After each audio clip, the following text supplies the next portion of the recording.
come from, and what happens if you fall into one.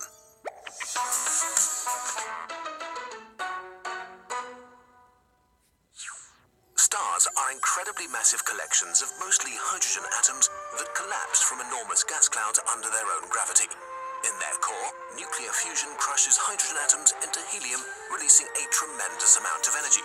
This energy, in the form of radiation, pushes against gravity, maintaining a delicate balance between the two forces. As long as there is fusion in the core, a star remains stable enough. But for stars with way more mass than our own Sun, the heat and pressure at the core allow them to fuse heavier elements until they reach iron. Unlike all the elements that went before, the fusion process that creates iron doesn't generate any energy.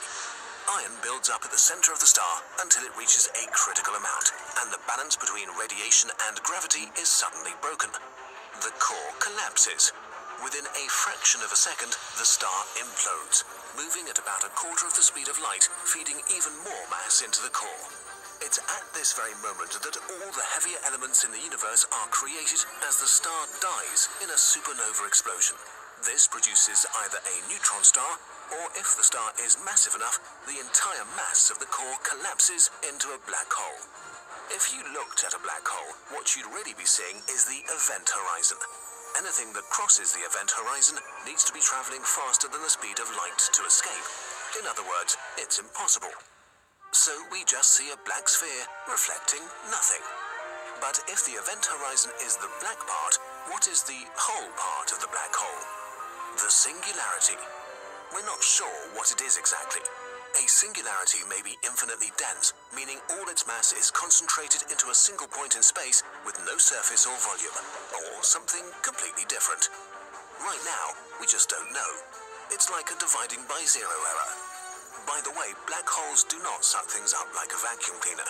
If we were to swap the Sun for an equally massive black hole, nothing much would change for Earth, except that we would freeze to death, of course. What would happen to you if you fell into a black hole? The experience of time is different around black holes. From the outside, you seem to slow down as you approach the event horizon, so time passes slower for you.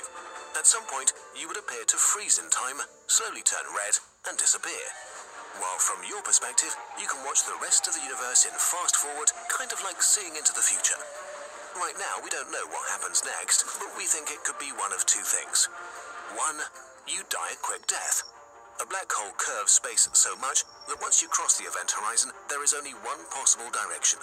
You can take this literally. Inside the event horizon, you can only go in one direction.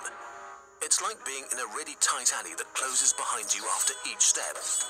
The mass of a black hole is so concentrated, at some point even tiny distances of a few centimeters would mean that gravity acts with millions of times more force on different parts of your body. Your cells get torn apart as your body stretches more and more until you're a hot stream of plasma, one atom wide. Two, you die a very quick death.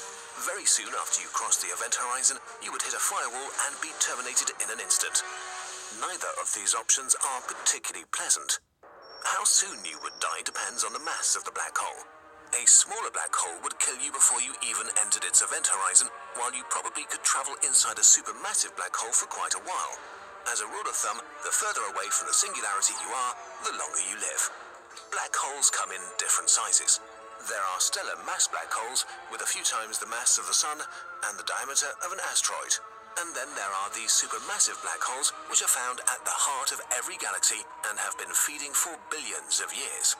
Currently, the largest supermassive black hole known is S50014 plus 81, 40 billion times the mass of our Sun.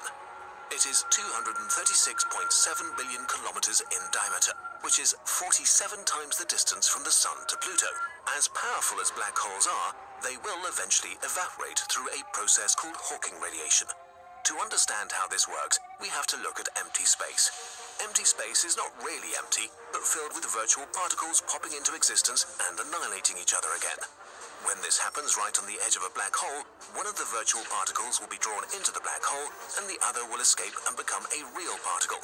So the black hole is losing energy. This happens incredibly slowly at first and gets faster as the black hole becomes smaller. When it arrives at the mass of a large asteroid, it's radiating at room temperature. When it has the mass of a mountain, it radiates with about the heat of our Sun, and in the last second of its life, the black hole radiates away with the energy of billions of nuclear bombs in a huge explosion. But this process is incredibly slow. The biggest black holes we know might take up to a googol years to evaporate. This is so long that when the last black hole radiates away, nobody will be around to witness it. The universe will have become uninhabitable long before then. This is not the end of our story. There are loads more interesting ideas about black holes. We'll explore them in part 2.